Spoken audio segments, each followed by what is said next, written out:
I'm Ashley, And I'm Jasmin. and you're tuned into Ham Radio Stranger Things podcast. It's a ham radio. The Cadillac of ham radios.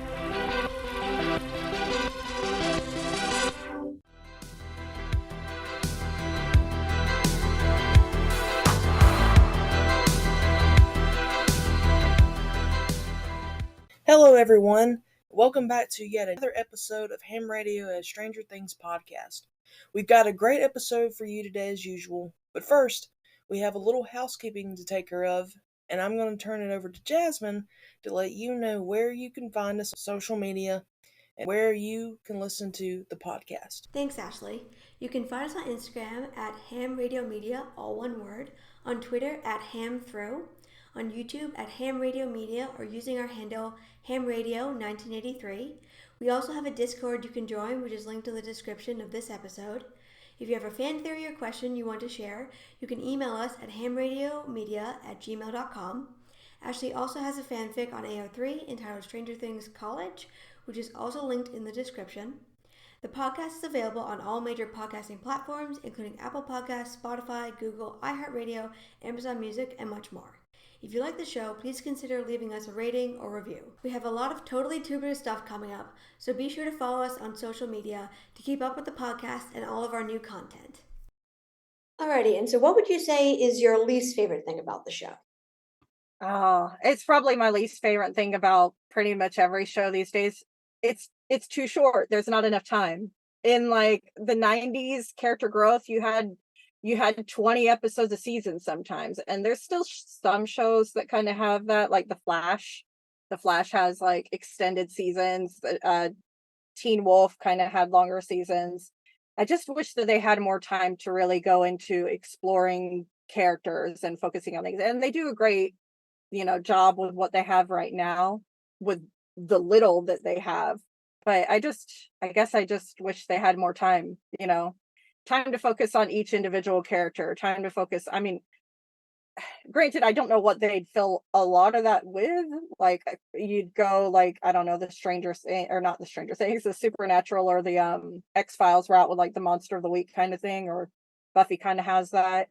But yeah, it can feel kind of rushed at times. That said, season 4, there was so much time, and even then it was still dense. There was not really moments where you felt like time was being either wasted or dragged out or anything. Like it was very well thought through and compact, and just and then the things that they took the time to focus on, they did.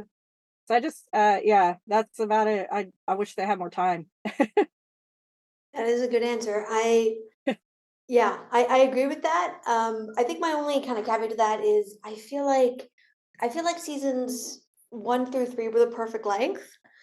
Yeah. I think season 4 for me kind of fell victim to COVID in the sense that like filming kept getting delayed and then they had to pack a lot in, plus with the restrictions. Like I was just I don't know if you've seen it, but I was just watching the YouTube video that Grace Van Dien did about her experience on the show.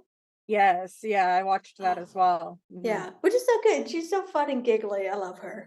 She's a sweetheart. What an absolute angel. I love that woman. Yeah, I'm a huge Chrissy fan. I dressed up as her for Halloween, and I spent I like adore her. We did not have enough time with her. It's such a shame. And I I know, mean, and that's then kind of the curse, right? Of course she's going to come in and be like a one-shot wonder kind of thing. She comes in and takes the entire show by storm, and she's just adorable. And I mean, her scene with Eddie is the best scene Eddie has. It's so endearing. It shows this side of him that you don't really get to see, and it's just so sweet and genuine on both their sides. It was just it was so good. yeah, I completely agree. And I love like when I was watching her video, she was like that she doesn't really do improv, and so Eddie did a lot of improv, and so like her reactions are Yeah. like genuine Yeah. and When he falls, like that whole moment, and him getting the leaves in his hair and everything, that was all completely legit. Like that was not planned at all. yeah, and I just think that's so cute, and I It is. yeah, they're so cute, and I love to I mean, or we're supposed to be focusing on Stancy here, but I love how in her video she was talking about how everybody they said that she was the only person who read for Chrissy as sweet and that everyone else read for her as mean. Oh, And oh, yeah. Um and so everybody else read popular girl as mean girl. And so she was the only actor that they that auditioned that was like as a sweet character, and that's one of the big reasons why she got it because that's what they were going for. yeah. And Um, she does sweet so well. You look at that kind of person and you don't, I mean, you compare her to Jason and you definitely see why that relationship ended in the way that it does. It ends with her going to somebody else for comfort and not even telling him about the problems that she's having because obviously that relationship wasn't healthy, it wasn't good. So clearly it would make sense that she would read as a nicer person because what she's going through, what she's dealing with is not nice. It's the exact opposite of that. So she wouldn't go to him. A mean girl would probably go to him because they, they vibe, right? There's no real stark difference where she knows that she can't trust him with whatever she's feeling or experiencing and seeing. It makes sense for her to be nice. yeah, no, 100%. But yeah, she was the sweetest, She and is. oh, I love her character, and I'm personally hoping for. Ashley and I have talked about this a lot on the podcast, but um, we're personally hoping for like a lot of flashbacks. Oh, I Um, love that.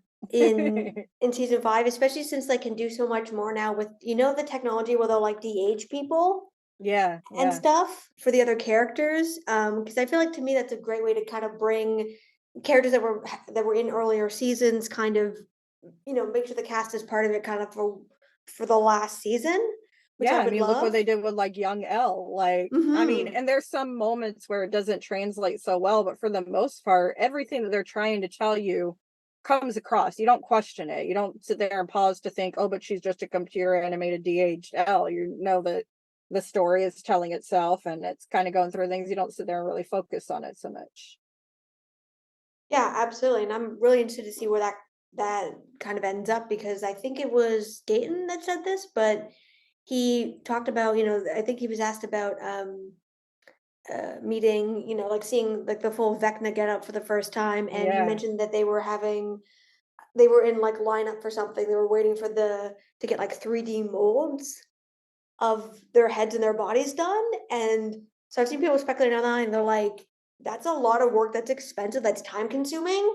And we didn't see anything that would need that kind of modeling.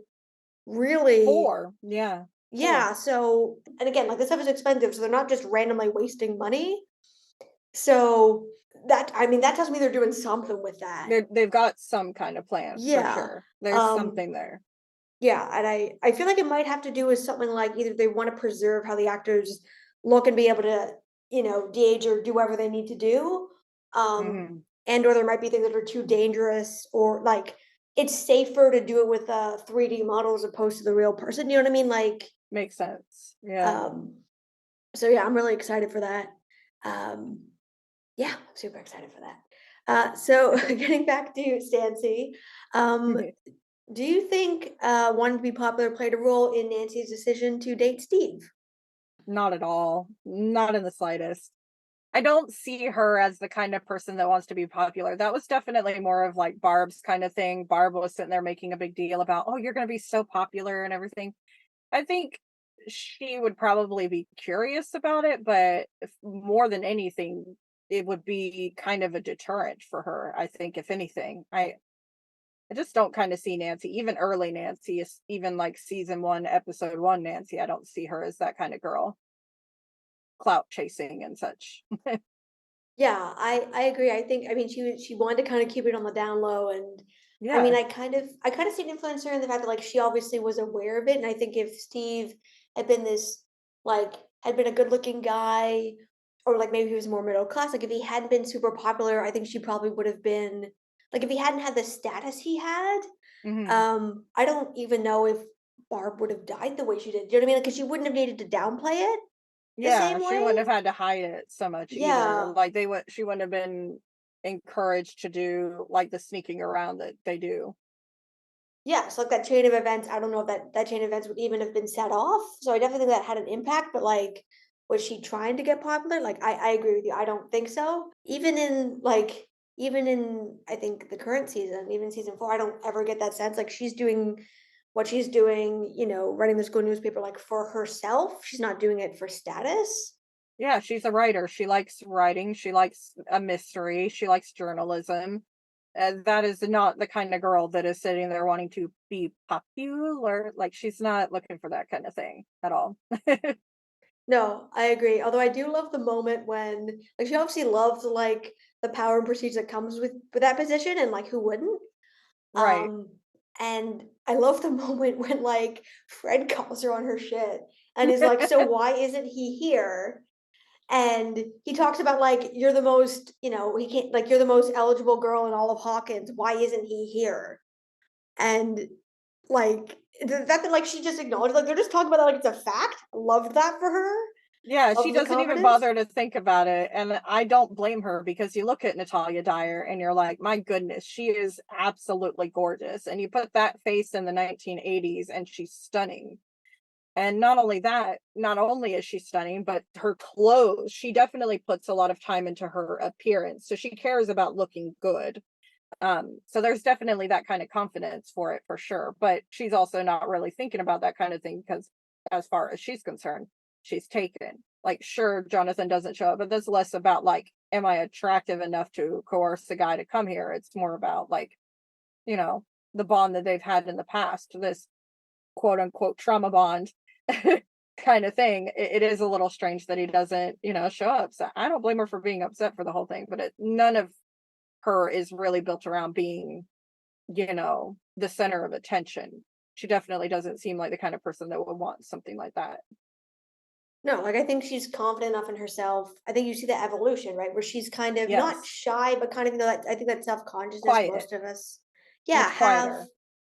in season 1, and by the time she gets to where she's older, that like that confidence has formed, and it's just kind of like, and I love the fact that Fred isn't even like simping over her because I know some people see it that way. I don't see it that way. I just see it as like they're talking about facts. I Like didn't Fred's just see it like, that way either. It was really yeah, weird hearing other people's conversations right? about how he was jealous and trying to push his like No, feelings on her. I did not see it that way at all. no, He saw a mystery and he wanted to dig in and figure out what the answer was. He was curious. And I didn't see it as a like, I think people take the line. There's one line that he says where he's like, "I'm here." And I didn't see that as like a like, "Hey, look at me, you should be dating me because I'm here in Hawkins." It's more of like an, there are people around, like, why isn't he's like your person? Like, why isn't he here?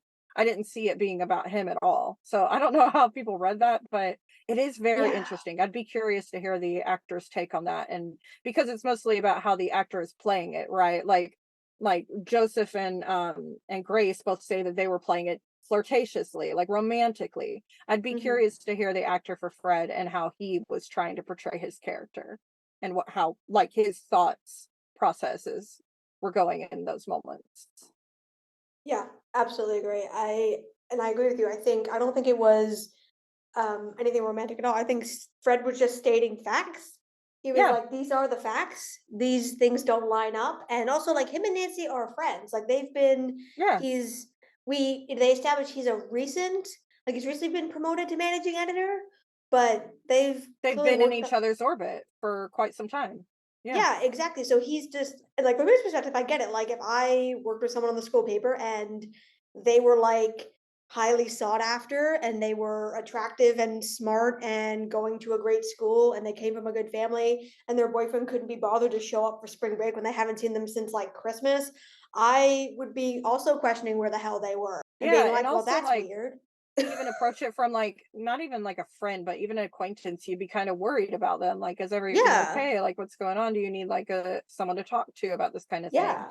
Like how Robin sort of approaches it from the Steve's best friend kind of way, right? Where she's like trying to pair them two up quietly in the background, but even she's concerned about how Nancy feels, if Nancy's happy. And this is a person that doesn't know her at all. So I definitely see Fred more as being like concerned for her and like just trying to figure it out. Like, what's going on? Like, is everything okay? just checking in. Yeah, no, I 100% agree, and even if you weren't close to that person, I feel like you'd still question it. You'd be like, "That Hmm. doesn't make any sense. You're acting like it does, but it obviously doesn't." Yeah, And, and I also like, I've heard people comment on the fact that, like, Nancy, ever since what happened to Barb, tends to keep people more at arm's length, and I think that's true. definitely. Very, very true. I mean, look at her. She doesn't have any real friends until Robin. And I mean, we might get into that somewhere in this conversation, I suppose, but like the fact that it's Steve's little, like, I don't know, his little like rugrat family that he's like scavenged up since losing Tommy and Carol. I love that it's that light, that side of it that comes back into her life and introduces her to other people, other human beings other than just Jonathan. Because for the like we saw her in season 2, it was just her and Jonathan, and we saw her in season 3 and it was just her and Jonathan. And it's very clear that she needs someone to talk to. She needs someone. She ends up leaning on her mom, for goodness sake, who she can only sympathize with and understand on a very basic level. Because yeah, they're both females, they're both women, they've got that in common. That is about it, because Nancy wants none of that life. She doesn't like it or respect it.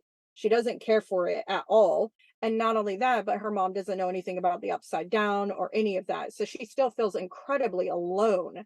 And like she's jealous of Robin, obviously, straight off the bat, but they still get along so quickly and become friends so quickly.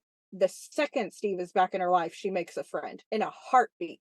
It's so fast. And she needs that kind of thing. It's pretty clear that she's been alone and she's been needing someone to talk to since Barb died.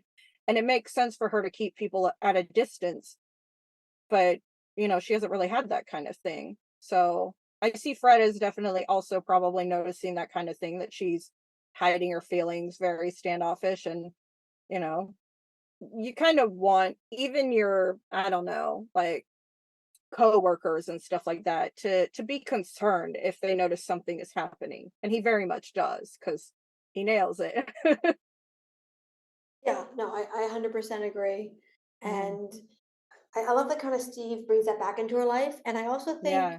that for me, there's a lot of things that like I didn't really even realize assumptions I'd made or things about, kind of seasons 2 and 3, Mhm. but the kind of season 4 kind of brought out for me because I think one of the implications of that is that her and Jonathan have been together for 2 years at this point.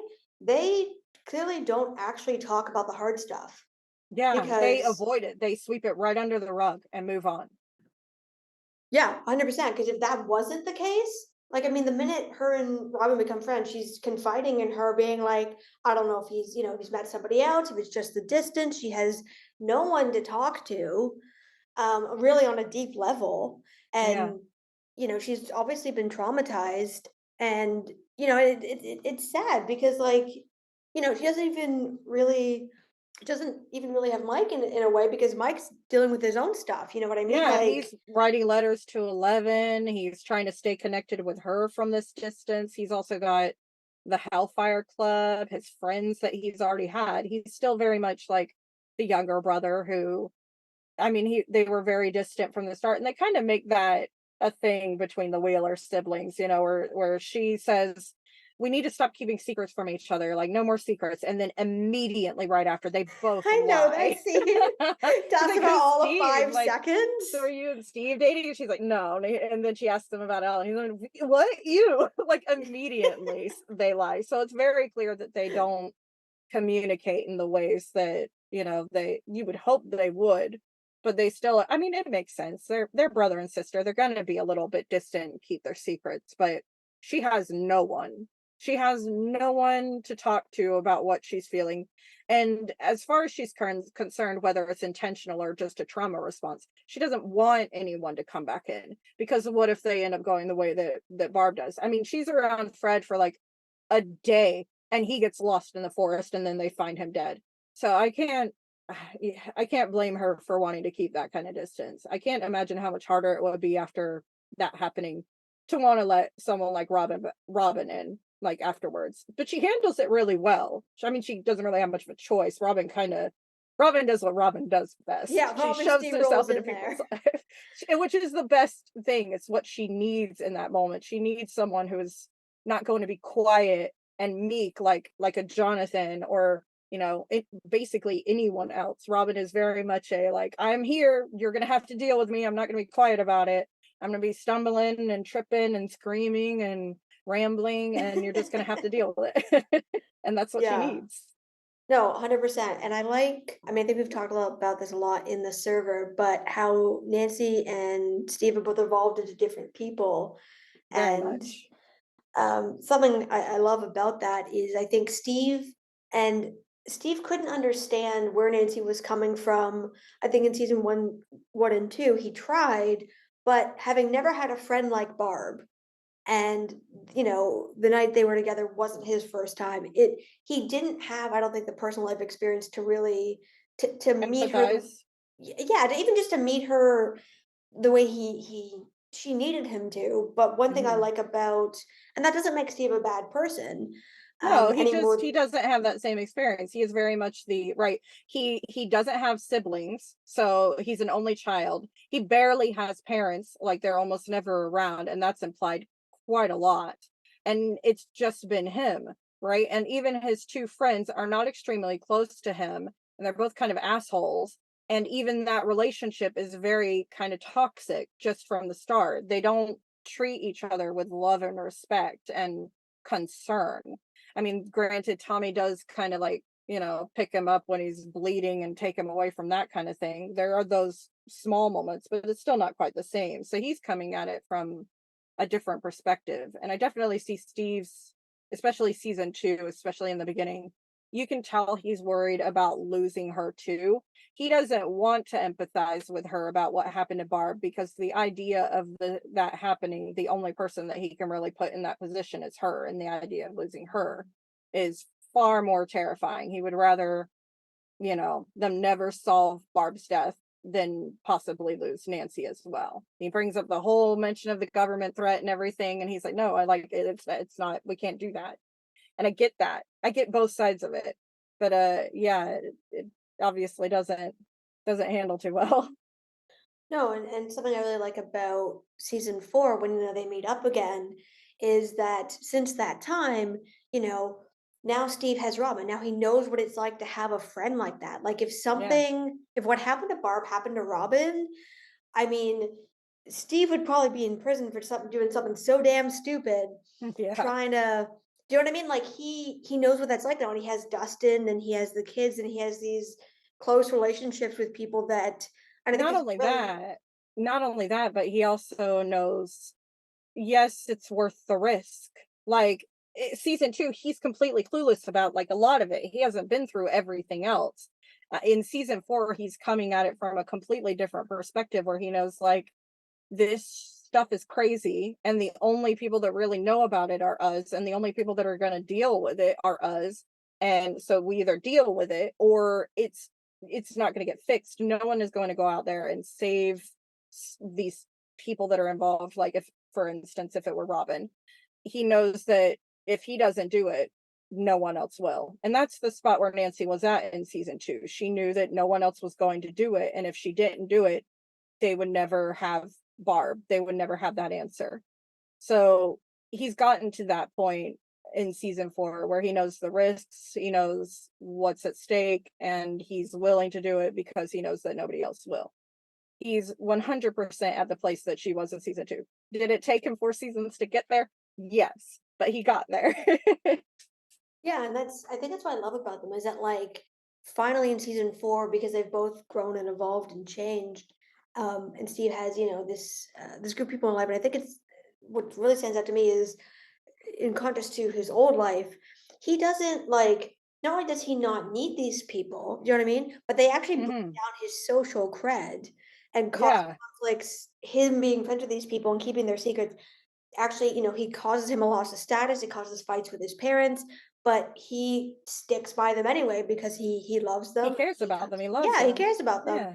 And so yeah, I think you're right. Like he's at that same place that she was back in season two. And so finally, they're at the same place. They're on the same level. Yeah, Yeah, they they've can. equaled out. Yeah, they can meet each other in the middle, and I love that because I think that's where they started. You know what I mean? Because before Barb dies, like they really are.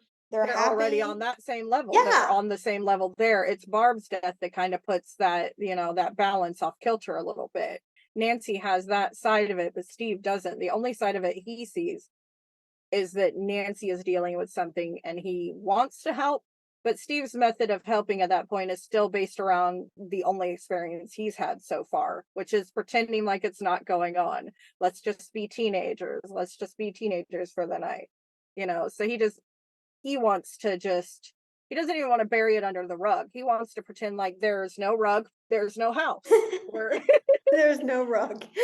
yeah, we're There's just no gonna go to the rug. movies. We're gonna go to the Yeah, dance, we're gonna go to the party, we're gonna just do our thing, and we're not gonna think about anything else. And that's 100% his coping mechanism. It's not Nancy's coping mechanism, and it's not what she wants or needs. So he had to get there on his own. Even dealing with the breakup with her was not going to get him there fully. It's everything, right? It's meeting Dustin and being dragged into that stuff. It's protecting the kids. It's meeting Robin and being dragged into the Russian stuff. And he's less dragged into the Russian stuff than he's ever been dragged into anything because he goes quite willingly. He's there already. He was getting there in season 3 for sure. Season 3 has its own flaws, but he was getting there. Whereas in season 4, you see him so much different than he's ever been. Not only is he active, he's proactive. He's wanting to do things. He's hating that he can't do things. He doesn't like getting stuck with the kids because he feels like he's not going to be able to be there for everybody. And he feels like he's missing out and, not fulfilling the role that he's assumed at this point in time. He's the oldest person in Hawkins. And he's been through the same hell 3 times now, and he's ready to do it this time, and he wants to handle it. yeah, He's exactly what she needed in season 2 and didn't have. yeah, absolutely. And I love that you see kind of the one thing about the episodes being a little bit, not a little bit, a lot larger, like Yeah. in terms of runtime, is you see the evolution. Like she had Mhm. originally assigned Steve to the babysitting role because that's what in her mind that's what he's good at. But then over time, she sees, he jumps in to check out Watergate. She sees what he can do. She sees how he backs her up, and she goes, Yeah, "Oh, like he has changed." And then they start he's from that point capable. on. He's Yeah, capable.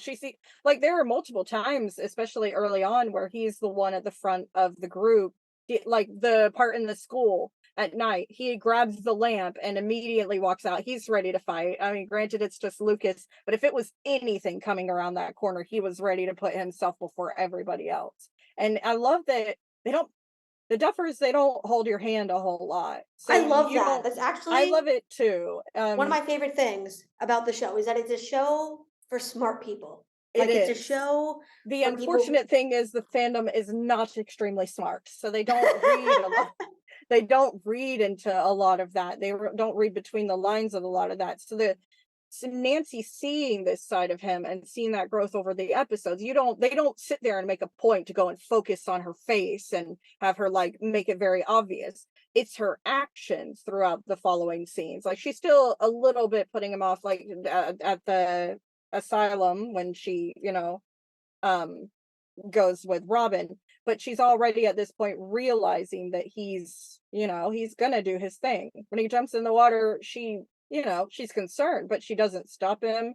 She doesn't try to talk him out of it. She realizes he's capable. He's been here since all of this, and I'm actually seeing that side of him that I had a glimmer of, the tiniest glimmer of in season 1.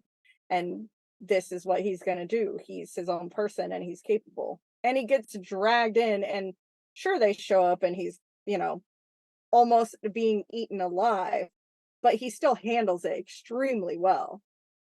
And she has respect for that. The show doesn't hold your hand with that kind of stuff, but it's still happening. Yeah, no, I agree. And this is something, so we're doing a whole series on, the script that was released and Yeah. comparing it to the final version. And something I noticed is we've done the part where they're at Skull Rock, like in the upside down. And I don't know if you've read the script, but there's a big change in that in the script in the kind of the drafted version. It's much more like, Nancy takes the lead and then everyone else kind of follows her, whereas in the final version, Nancy and Steve are a team and they're like, okay, we're doing this, and Eddie and Robin are like, well, that seems like a good idea, and kind of follow them. And so there's a bit of a turning point there that clearly they either leaned in while filming, either because the actors, were kind of giving it to that performance, or, kind of like you can tell things were kind of adjusted, or it just kind of made more sense when they filmed it. Felt like the vibe was a little bit different. Yeah, like Yeah, Steve, like, taking the flashlight and walking on ahead and being like, "Yeah, let's go, let's do this." He's walking barefooted and he still goes first. yeah, Barefooted with no exactly. shirt, and he still goes first. Yeah. And so I love that it kind of leaned into, the actors' chemistry and the fact that like they've hit a point where they're both strong leaders and they Yeah. can lead like together. They're a really good team. And I think it's interesting you see that transfer because one of I remember my friend that I watch with, we were talking about, I think we were at season 2, and we hit a Mhm. point where we're like, yeah, like we loved Steve and Nancy, but we hit a point where it's like, I feel like at this point, Jonathan and Nancy are a better team. And that was the case for a while. But, now we've hit a point where it's like, yeah, when they're not united with a common goal, that's not really the case. And now Steve and Nancy are a much stronger team because it's something they're both doing of their own volition. They're not getting dragged into it. Like they're going, all Yeah. right, let's go, let's do this. I never personally saw Jonathan and Nancy as a team personally, Hmm. outside of season 1, I should say. In season 1, they were very much a team working together, but in season 2, it's really clear that the only person that has a goal and a motive is Nancy, and Jonathan is just there for the ride, down to spend time with her and be her chauffeur. He helps her get to Murray's, but it's her and Murray that come down with the plan, with the, you know, changing the audio, changing like the recordings and everything. It's still very much her. And then in season 3, it gets even worse because not only is it not Jonathan helping her getting where she needs to go, he is actively holding her back from a lot of what she needs to do. He gets her there eventually, but it is after like hurting her and holding her back from a lot of stuff and guilting her, and they get there eventually, but it's clear that what they have and what they had in season 1 is not working anymore. They're not on the same page, and they're even less on the same page in season 4. So you don't see it at all because it doesn't exist. It ceases to exist at that point. Yeah. And I'm actually really glad that they've kind of followed up on that. Yeah. Because I feel like they set up at the end of season 3 that, despite their problems, they were going to be the end game couple. That's how it felt to me. That is very much how it felt when she comes into his empty room and they're holding each other, and then when they're saying their goodbyes and everything. I mean, I love the actors, but it didn't really feel like Nancy and Jonathan so much as it felt like Natalia and Charlie. It felt a little bit more like them instead of the actual characters in those moments, which makes sense. They are a couple. They are each other's person. So it makes sense for it to feel like them, but it didn't really feel very true to how what level the characters were at in the scenes before that, right?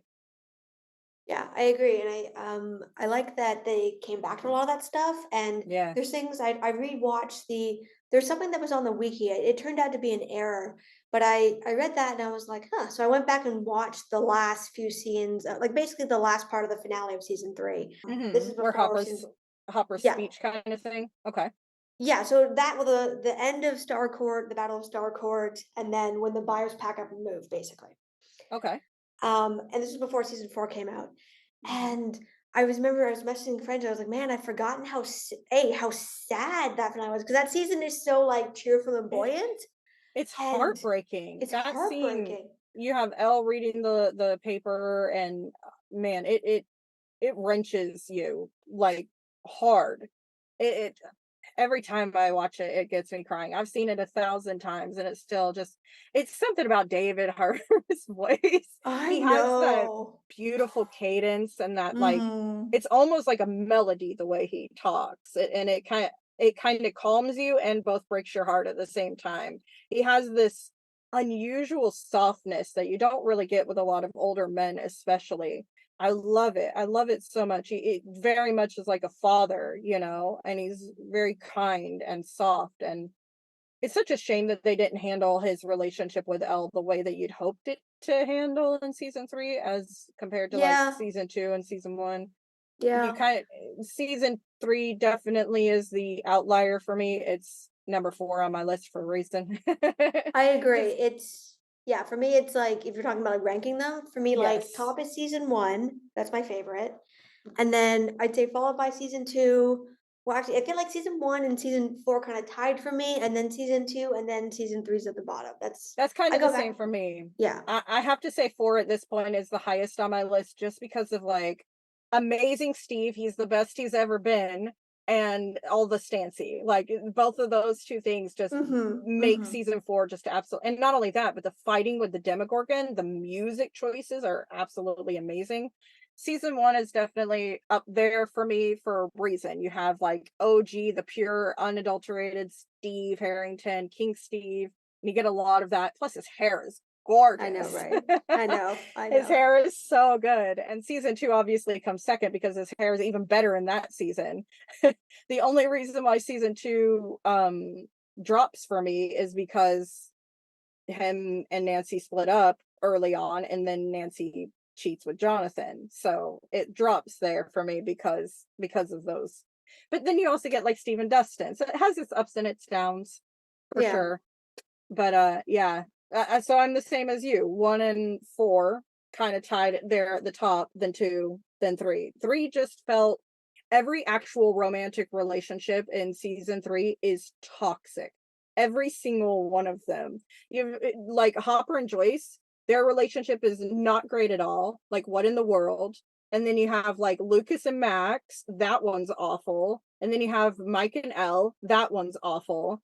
You have Jonathan and Nancy, that's awful. Like, they just did them all dirty. I'm like, where are the like bonds? These characters should have grown and gotten better at this over time, not worse. I mean, I get that it's summer break, but what is everybody on? Like, what's going on? Is everybody on? Yeah. Yeah, no. I completely agree. And Steve has highlights. Steve has highlights. Have you seen that meme where about like how Robin Steve and made highlights. yeah, Robin and Steve went and got their hair done. They sure did. She didn't like him at all during that summer, but they still went and got highlights together. Yeah, and I think too, because Robin and Steve were supposed to be the pairing there, but then they changed it. I think the probably the healthiest relationship that we see in that season is kind of the teasing banter between Steve and Robin, and then but then it obviously it gets changed at the end, which I think was a good change. But yeah, I agree. It felt like all the characters were just kind of stuck in neutral that season, and it Yeah. was The only uh, good relationship in that season was Susie and Dustin, and you get it for like 2 seconds. yeah. Most of the time, people think that she's a fake made up character in Dustin's imagination.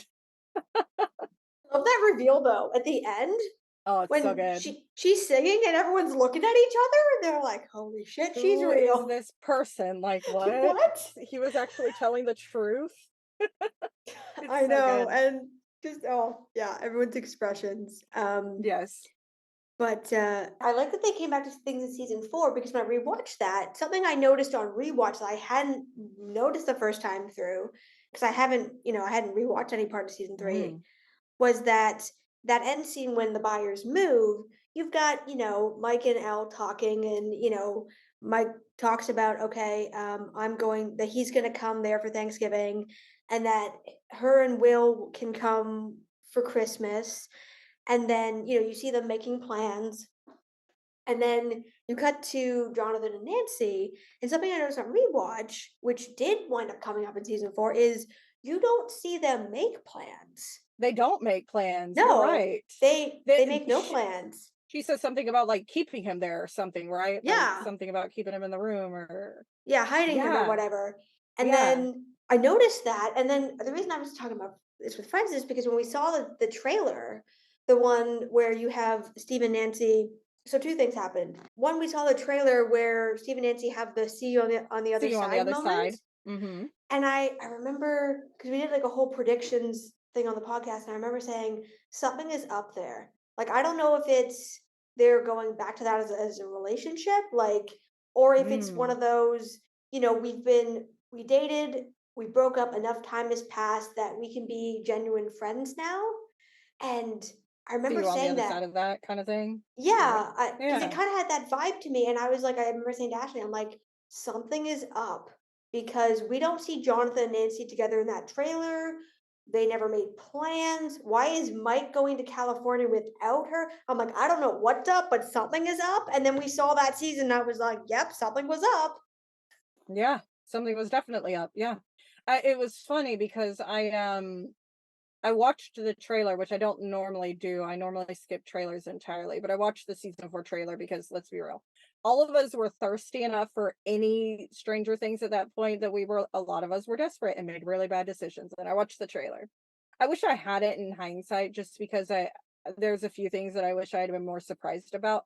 But it was interesting because I was like, okay, so Steve and Nancy at least have one line between themselves to just them, and I was like, that's probably it. That's probably the one line we're gonna get for them, like the whole season.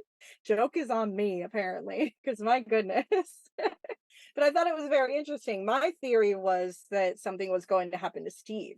I did not think that Mm. because you had that Netflix poster thing, Yo, the billboard about the protecting him. billboard protect Yeah, they Steve, faked us out yeah. on that hard. Yeah. And I was like, "Oh, maybe that's like a," and then I kind of thought, well, okay, maybe they'll tease something happening to Steve and it kind of will start to happen, but it's a red herring. And they technically do. They technically do at the end of episode 6 when he gets pulled in down through into the upside down. They technically tease the hell out of that. Imagine if they'd actually ended episode 7 with something like that. I'd have lost my shit. Yeah, I totally agree. And so I just think that like, while I feel like on first watch there was definitely things about season 4 that I'm like, well, that came out of nowhere. But then when I've now that you've absorbed the whole season, I've gone back and I've rewatched volume 1. I haven't gotten to my rewatch volume 2 yet. Mhm. But now that you've thought more about it and you've heard people's theories, and having rewatched the end of season 3, I'm like, and people pointing out all the Easter eggs, I'm like, yeah, you know what? Like, I think because so much time had passed Yeah. it felt that way, but then you start like rewatching and thinking about it, and you're like, no, they did actually. There were breadcrumbs. They did actually bring this stuff up. If you watch, or it's either what they brought up or what they didn't bring up. And then Yeah. when you come to season 4, you're like, oh, okay, so this was part of a larger plan. I don't know when that plan started. Like, was that there from the beginning? Did they come up with it this season? But I thought that was interesting in that, which I think really helps with the rewatch value. Like any show, you always want a great rewatch value. Yeah. And that definitely contributes to it because there are those little breadcrumbs in there, which are when you connect them, it's like, oh, oh yeah, no, they did actually kind of drop some hints about that, which I always love to see. I love a show that rewards you for paying attention to the little details. Yeah, the tiniest things, and Stranger Things does that so much. Like I've rewatched, gosh, so many scenes multiple times. I'm one of those people that, gathers the collection of certain scenes of certain ships and characters and just rewatch them over and over again and try and observe them differently. But on my recent rewatch of season 4, there's a lot that you see that you're like, it makes a lot of sense. It connects the dots. There's big things that are very obvious, like Murray talking about knowing karate and being a black belt in karate and stuff. Those kind of things are going to come up, of course. But there's a lot of stuff that you don't really see happening in the background that you could easily miss the first time around. Like the spider stuff, everything to do with the spiders, you're sitting there thinking, like, okay, so he's obsessed with spiders. And then they show the mind flayer, and you're like, duh. And then you're Giant like, spider. giant spider thing. Yeah, absolutely. It's 100% that.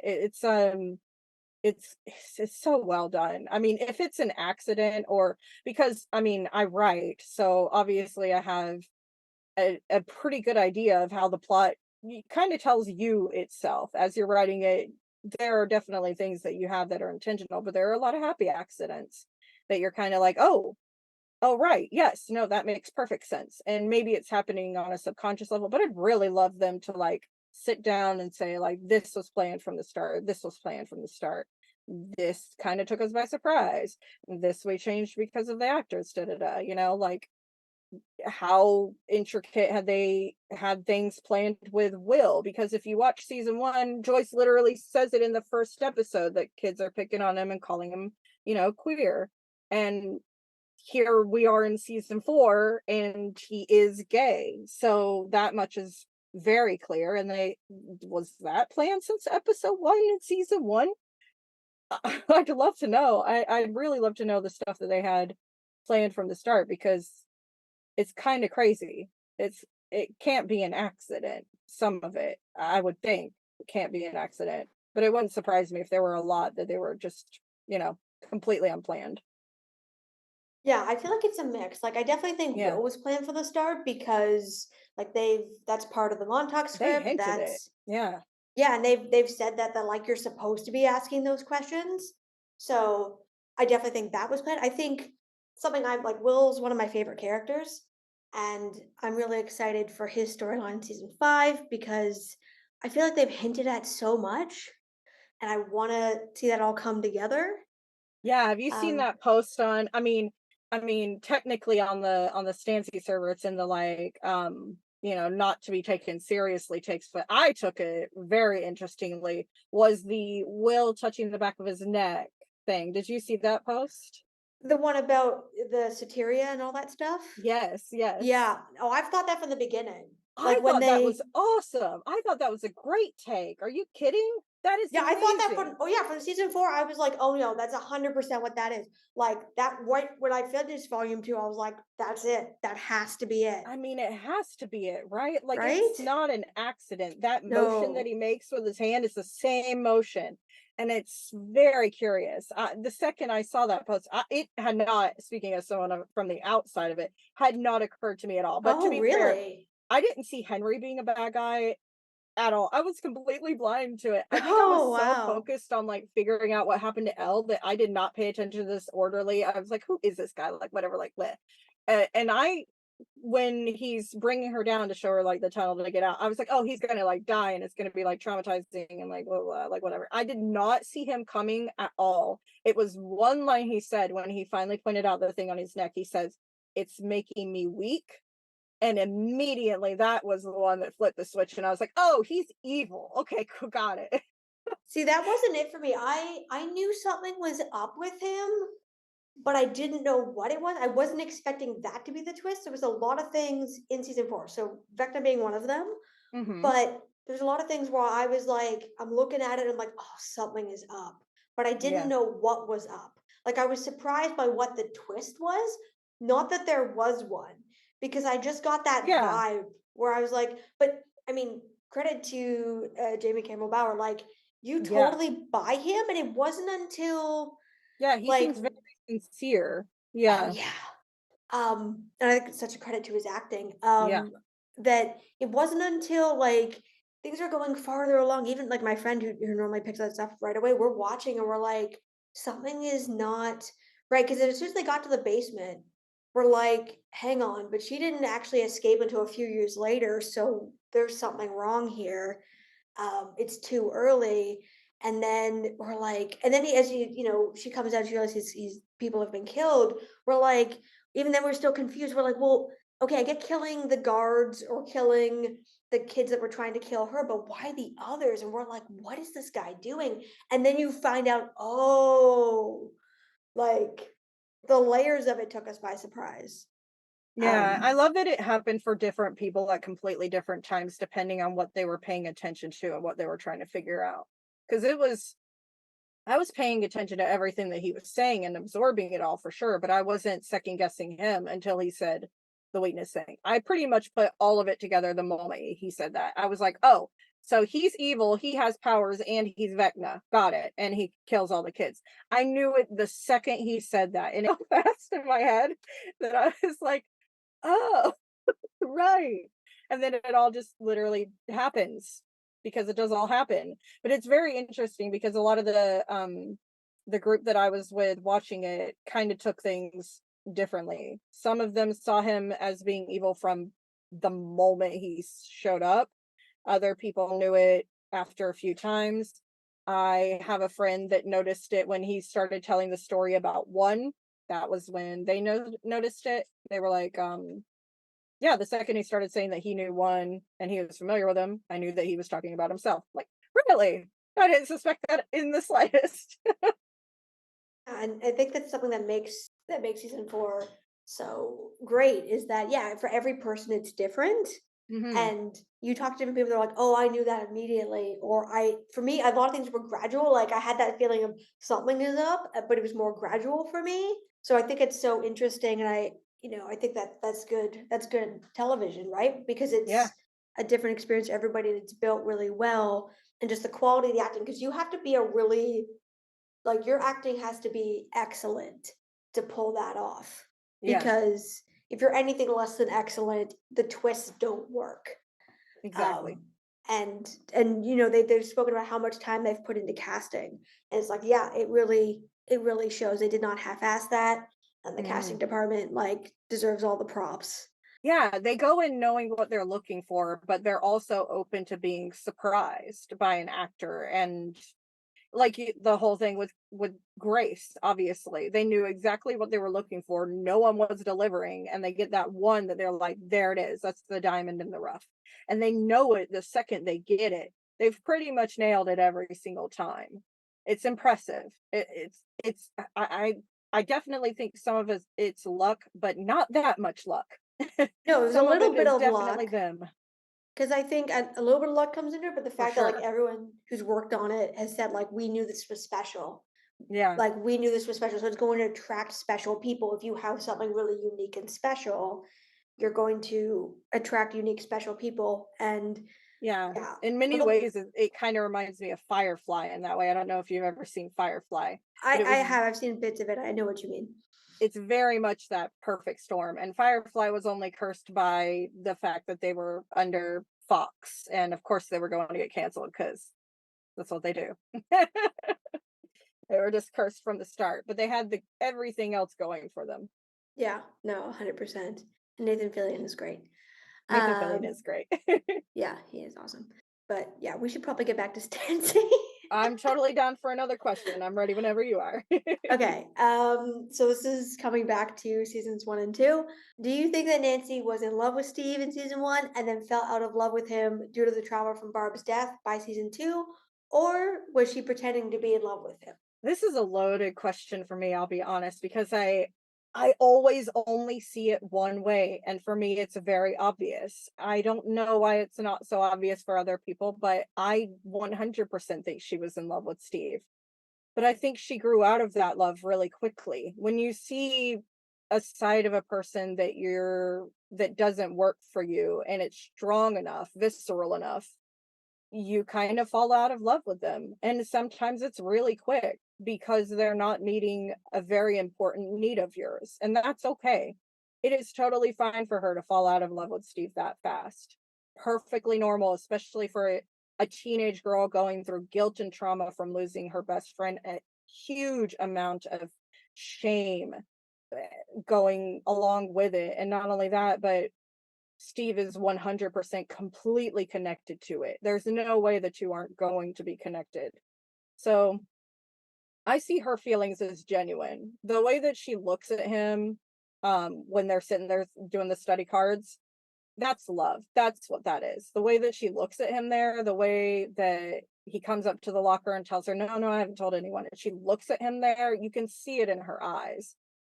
You can see it dropping at the beginning of season 2 when she says that she loves him. She does say it, and I don't think that someone like Nancy would say it if she didn't mean it. She means it, but you can tell that she's losing it already. She's kind of holding on to it almost in a way, as much as she possibly can, because she's holding on to herself as much as she possibly can.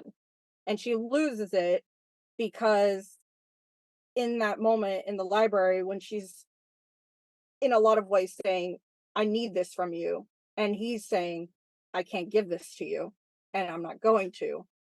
It breaks. And that happens. It's fine. Is she falling back in love with him? Absolutely. But yeah, I think her feelings were genuine. I think all of her feelings were genuine.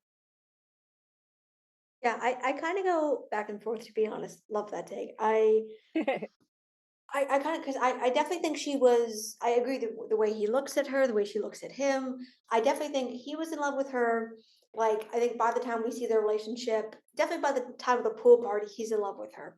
Oh, he falls hard. He falls hard. And I love what Joe Keery said when asked about that, about how she's one of the main reasons they changed his character was, that she's this quiet girl who listens to him, and he's She never really listens been to listened. him. Yeah, Yeah, the I way he love never has that. before. Yeah, I love that. me And I too. definitely think she's the way she looks at him, she's definitely falling in love with him. Like Mm. the feeling is mutual. And I agree. I think she's falling in love with him, and then all that gets shattered when Barb goes missing and they realize she's dead, and she's dealing with all these conflicting, confusing feelings. And then, like again, I was happy, and I think a lot of people were, when, she winds up back with Steve at the end of season one. Me And too. I didn't expect yeah, it. I mean, as someone who watched season 1 literally the day it came out, I watched all of it in one sitting. I had opinions before anybody had even watched the show. I had finished the season. I was very shocked that she got back together with Steve, but in a happy way, because I was like, "Oh, cool," because he's a good person and he's shown that he can grow and adapt and change. And I'm glad it worked out for them. It doesn't work out for them, of course. It's the tragedy of the relationship, right? But it makes sense that it didn't work out. He still wasn't ready. She very clearly wasn't ready. I think my feelings for whether or not Nancy was in love with Steve, though, is not just a lot built on the show, but I believe the Duffers themselves have actually come out and said it in the past, that Nancy had a crush on Steve and has had feelings for him for oh a yeah, while. Yeah. yeah, no, So it's absolutely. part that and it's part the show. Is that love the same kind of love that you feel for someone that you've known for a really long time as an adult? No, it is very much a young girl, puppy love, first love. I'm a virgin. He's really hot kind of thing. Yeah, no, I agree. I agree. Yeah, and I also think that, like they're both falling for each other, and they're in love, and then it all Yeah. gets shattered, and then they try their best, I think, to recapture that. And I think through spending more time with her, because now that he's ditched his other friends, Nancy is basically it for him. Steve is, he just falls deeper and deeper in love with her, which is what makes the Halloween party so devastating. Like Yeah, he's you see like we're it. in love. Though that kind Um, of phrasing is the kind of phrasing that not just anyone would pick up. He hears it the second hears it. That's the only thing that he hears. That is a guy that is madly in love and has just become devastated by a realization. And she might not even mean it that way. She's drunk as all hell. She's not making a lot of sense. She's dealing with a lot of guilt. She's going to say stupid stuff, and she might not mean it that way. She might mean it that way, but it not might not be intentional in that moment that it's meant to be interpreted that way. She might mean it. I mean, there's a ton of ways you can say like we're in love. We're just pretending like we're in love, like a couple of teenagers, that kind of thing. It could be interpreted many ways, but the way he hears it is definitely the way that he hears it. And whether he wanted to believe it or was looking for it before that point and was probably fearing it before that point because he saw like that slow car crash already happening. Who knows? But it's interesting. It definitely shows the side of it, the fact that she says it and you could gloss over it. I did.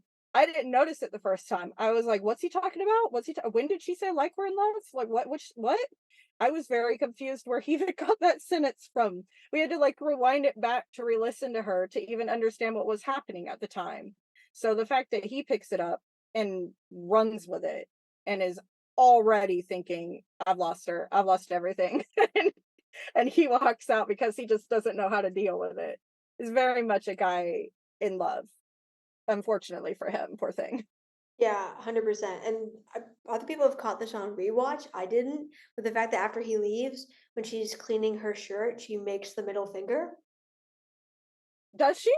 Have I you seen it? didn't Oh yeah. notice. So people have caught this. So this is clearly Natalia Dyer, adding this to the scene. But after he walks out when she's in the bathroom and she moves the towel or the cloth across her shirt, she forms the middle finger with her hand. And it's reflected back in the mirror. Like she's so drunkenly pissed off and upset. It's interesting that Um, she does it in the mirror. I wonder if she's half pissed off at herself. yeah. Yeah, it definitely has that moment. There's so many I small love that. moments. Yeah, with them, I love it. Yeah, Stancy And is a relationship built around putting up walls, taking down walls, and mirrors. There's a lot of mirrors in Stancy relationship. Like there's the mirror when they're first making out, the first scene you see together with them, there's the mirror there. The scene when they break up, there's the mirror there. There's a lot of mirrors in their relationship. I love it. yeah, me too. I think a lot of those same motifs come back, and Yeah, the I really walls. love that. Yeah, no, When they 100%. break up in season 2, they're building a wall. When they start rekindling their relationship in season 4, they're taking down a wall. And I love that moment because she's wearing Nikes, he's wearing Nikes because they're on the No. same page. Yes, they Yeah. are. Yep. And then not only that, but like he pauses after they get all the nails out and he says, "Are you ready?" And she nods. It's like he's checking in and making sure that she's ready to do this, and then they both bring it. It's such, I don't know how much of that is intentional, but I love it regardless. And that's our show. If you like what you heard today, be sure to subscribe and tell your friends. Our theme music is provided by Neon Knights, and our sound editing is provided by Ashton Cooper. Thank you for listening to this episode of Ham Radio, a Stranger Things podcast. Please join us next time, same dial, same time. Over and out.